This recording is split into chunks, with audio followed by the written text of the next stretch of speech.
Сите млади во сите општини заслужуваат свој кач. Затоа сум задоволен што и младите во општина Жилино биваат младински културен центар. Заедно со господинот Неџат Курт, генерален директор на ТАФ Македонија и градоначалникот на општина Жилино, Лерим Сейди, го посетивме овој објект зад мене, новиот дом за младите на Жилино и околината, кој е во финална фаза на реализација според програмата на ТАФ. Која се реализираат различни инфраструктурни проекти низ сите општини во државата.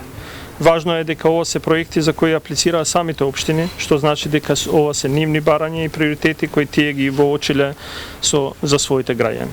Младинскиот културен центар во Жилино според проектот и обврската на владата е при крај, како што е предвидено во договорот потпишан со општината Жилино, бидејќи градежните работи се завршени според предвидениот буџет вреден околу 300.000 евра, се до надворешното фасадирање на самиот објект. Она што и престанува на општината како обврска е поставување на внатрешниот интериер, пошто жителите на Жилино, особено младите, ќе добијат еден простор каде ќе можат да го изразат и развиваат својот креативен потенцијал за реализација на идеи и нови проекти важни за развојот на Жилино. Оваа зграда ќе биде нивниот втор дом, од кој очекуваме да произлезат многу дискусии и идеи за напредок на младите генерации. Среќен сум што досега имаме над 76% реализација на проектите започнати со ТАФ програмата и што реализацијата на овие значајни проекти успешно се развива според предвидената динамика.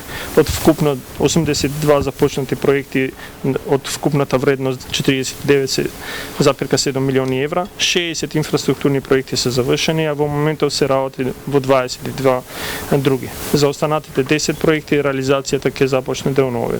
Today we are here in Željino municipality. Денес сме тука во општина Желино да го во посета на објектот на Младинскиот центар, што е еден од специјалните проекти финансирани од страна на ТАФ Македонија. Работите во рамките на овој проект за изградба на Младинскиот центар опфаќаат од бетонски и армирачки градежни работи до водоводни, електрични и фасадни работи, а вредноста на овој проект е речиси 300.000 евра.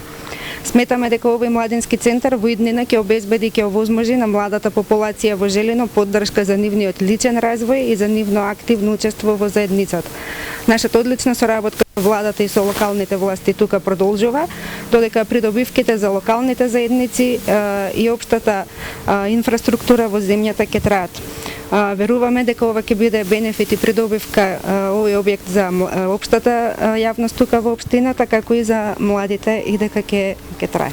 Јас, како градоначалник на општина Жилино, мора да изразам благодарност до вице-премиерот Битичи и до генералниот директор на ТАФ господин Неџат.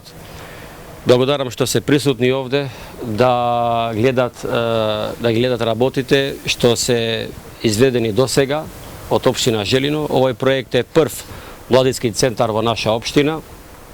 Младите ќе имат еден друг дом каде нивните идеи ќе ги изразат и каде ќе користат овој битен објект за младите и за сите тие што во иднина ќе треба да користат овој објект. Ние аплициравме како општина Жилино во 2021 година и лани 2022 година завршивме со изградните работи. Сега очекуваме втората фаза да заврши, очекуваме соработка и со ТАФ и со вице-премиерот да завршиме со втората фаза што ќе опуштиме во функционалност целиот овој битен објект за младите и за сите граѓани на општина Жилино.